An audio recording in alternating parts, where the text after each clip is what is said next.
O terceiro filme de Olhos Famintos já está aí disponível para quem quiser assistir, inclusive aqui no YouTube.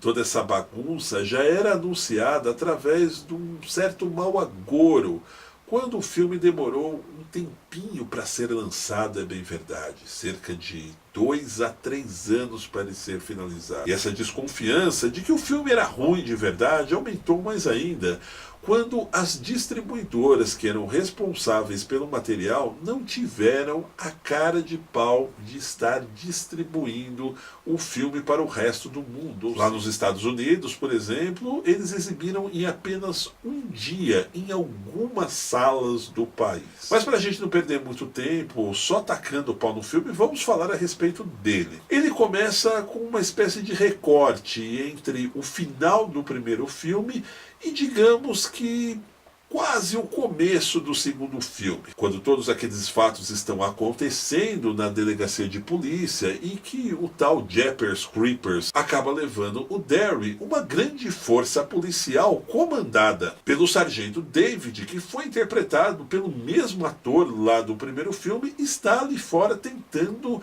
enxergar e entender o que está acontecendo. Quando de repente chega um personagem novo que até então nós não conhecíamos na trama, que é o Danny, uma espécie de um fodão que não define muito bem o que ele é na trama, se ele é um policial, se ele é apenas um caça Jeepers Creepers ou um cara que está revoltado atrás do monstrão. Logo ao chegar e se deparar pelaquela zona toda que está acontecendo ali, ele acaba meio que trocando algumas palavras ali no sentido como já fosse íntimo, inclusive, do xerife David. Tipo, por que você não me avisou disso antes? Eu já deveria estar a par. Mas é nesse momento que eu já comecei a rir pra caramba do filme, enxergar o tão quão ele era trash, que chega uma espécie de uma equipe caça Jeepers Creepers, e os caras inclusive têm um brasão, ou seja, um distintivo muito medonho, que é uma caveira com aquela asinha de morcego atrás. Logo após, uma série de fatos um tanto desconexos começam a acontecer, mas você começa a perceber que lamentavelmente aquilo é só para encher linguiça. E agora nós temos um Jeepers Creepers ainda mais criativo do que nos 2 primeiros filmes. O cara é um autêntico engenheiro bélico. Você vai ficar surpreso de ver o tão quão uma aberração que nós poderíamos dizer que é oriunda de um outro mundo, conseguiu absorver algumas habilidades, inteligências acima de tudo, inclusive para estar aperfeiçoando. Aquele furgão, lembra que ele usava para correr atrás da galera na estrada? Sim, agora além de blindado, ele possui uma série de engenhocas construídas pelo monstro, que acaba dando a impressão que até mesmo é uma espécie de batimóvel construído para o mal. Em seguida nós vamos ver o personagem da velha, que foi vivida pela atriz Meg Foster. Alguém está lembrado dessa atriz? Ela fez a Maligna do He-Man há cerca de 20, 25 anos atrás. E está bem diferente por sinal. Mas essa é apenas uma curiosidade, pois o personagem real dela é atormentado por um espírito, que foi o seu filho, que morreu há cerca de 23 primaveras, 23 anos atrás, quando o monstro sai para caçar, e ele decide vir alertar a sua mãe quanto a algo que está enterrado ali em seu quintal, que é uma espécie de chave para todo o mistério em volta da maldição do Jeepers Creepers. Em seguida ela acaba se conectando rapidamente com sua neta, pedindo para que ela deixe aquela propriedade, pois coisas muito estranhas passarão a acontecer naquele pedaço. A menina, sem entender, acaba indo para a cidade buscar ração para o seu cavalo, onde acaba se encontrando com alguns de seus amigos, alguns adolescentes inúteis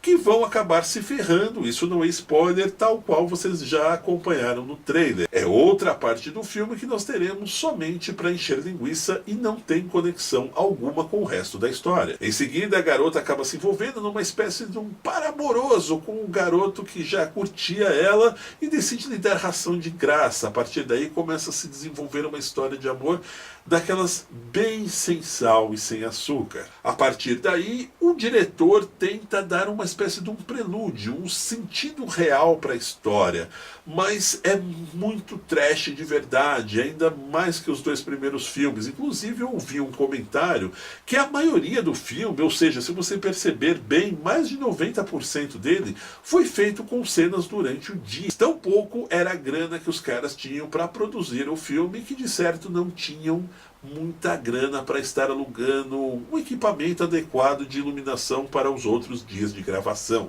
Continuando a falar a respeito da história, depois de algumas reviravoltas e aquelas chacinas que nós já estamos acostumados em ver nos filmes do Jeepers Creepers, agora muito mais pioradas, nós vamos ter aí o David, né, que é o fodão, o caça Jeepers Creepers, que vai aí atrás da tal velha, né, a avó da garotinha bonitinha do filme, para ele tentar descobrir o que realmente ela teria em sua posse que poderia ajudar na caça do tal monstro. Uma outra curiosidade que eu ri muito a partir de então é que, se você perceber, lá no começo do filme, a equipe do David, ela tem um suporte ali, tem mais ou menos uns 30, 40 caça-Jeepers Creepers extremamente estilizados, uniformizados, prontos para a guerra contra o monstro.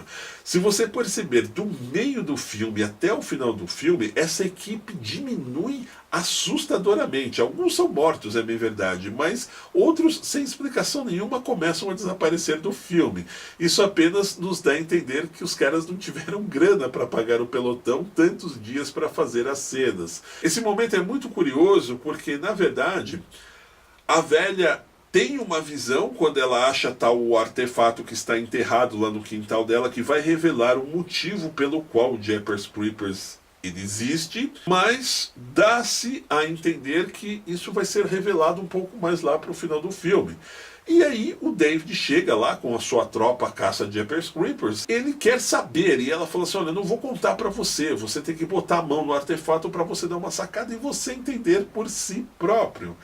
E o curioso é que ele acaba também tendo acesso, os dois olham um para a cara do outro com aquela cara de ué, mas o filme todo não é revelado. Eu sei que vocês devem de repente estar me xingando aqui que não assistiu o filme, falando que eu estou dando spoilers, mas eu fico bem à vontade, pessoal, porque o filme, além de ele estar aqui no YouTube, eu acho meio difícil quem não vai ter acesso a ele. Então eu nem classifiquei esse vídeo aqui com spoilers ou sem, ok? Passado esse momento, o filme vira uma paçoca só. O diretor parece que não teve a dimensão exata do que ele queria fazer com o filme. Ele acaba entregando as mesmas cenas, ainda muito mais pioradas.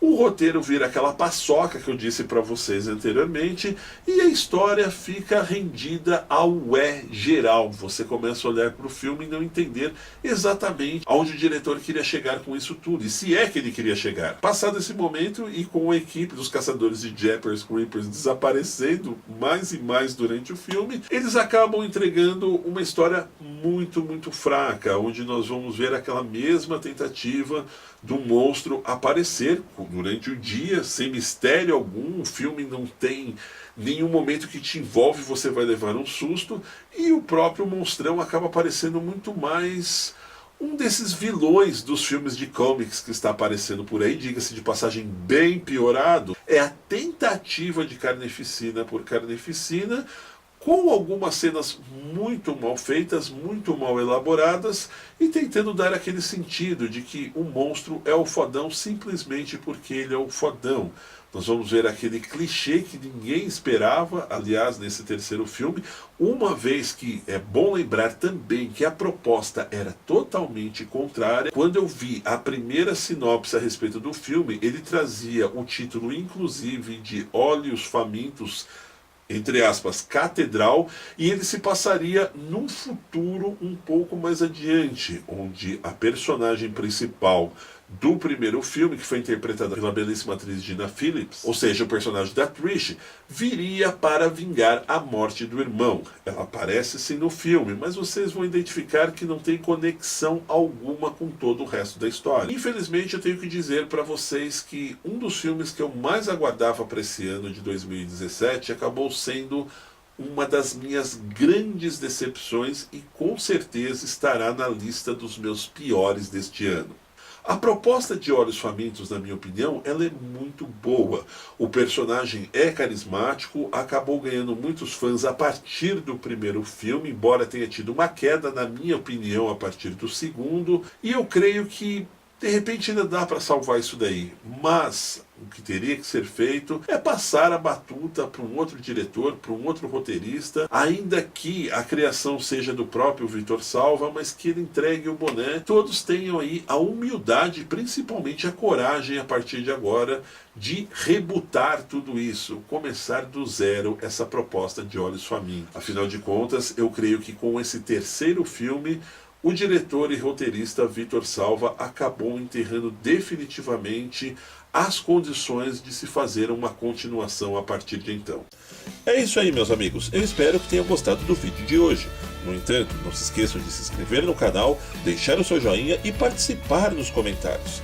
E para receber nossas novidades, acione a campanha de notificações, que está ali, bem ao lado do botão de inscritos. Um grande abraço e até breve!